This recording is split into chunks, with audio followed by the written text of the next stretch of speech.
ஓம் சக்தி பராசக்தி. என் அன்பு தங்கமே, உன்னுடைய வீட்டிற்கு புதியதாக ஒரு உறவு ஒன்று வரப்போகின்றது தங்கமே. இன்று நீ மிகவும் அதிர்ஷ்டசாலி. வாழ்க்கையில் நீ பயணிக்கின்ற தூரம் எவ்வளவு என்று பார்க்காதே. களைப்பு வந்துவிடும் அல்லது பெருமிதம் வந்துவிடும். தூரங்களில் நீ எவ்வளவு கற்று தேர்ந்து உள்ளாய் என்பதை கவனி.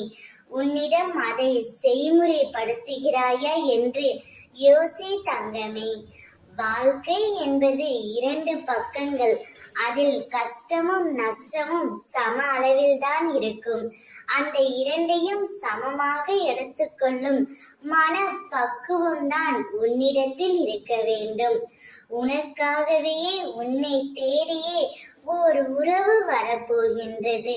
நீதானே அனுதினமும் என்னிடம் எனக்கு ஆறுதல் கூறவும் தோள் சாயவும் ஆளில்லை அம்மா, எனக்கான உறவை என்னுடன் சேர்த்து வையுங்கள் என்று அனுதினமும் வேண்டினாயல்லவா? அதனால்தான் உன்னுடைய வேண்டுதல்களையும் பிரார்த்தனைகளையும் அம்மா இன்றே நிறைவேற்றி விட்டேன் தங்கமே. உன்னுடைய கஷ்டமான வாழ்க்கை மாற வேண்டும் என்று என்னிடம் நீ வந்து உள்ளாய். என்னை நம்பி வந்த உன்னை நான் கைவிட மாட்டேன். நீ நினைத்ததை நான் நடத்தி காட்டுவேன். உன்னுடைய நம்பிக்கை என்றுமே ஒரு நாளும் வீண் போகாது தங்கமே. நீ உனக்கு பிடித்த உறவுடன் மகிழ்ச்சியான வாழ்க்கையை வாழ்வாய். ஓம் சக்தி.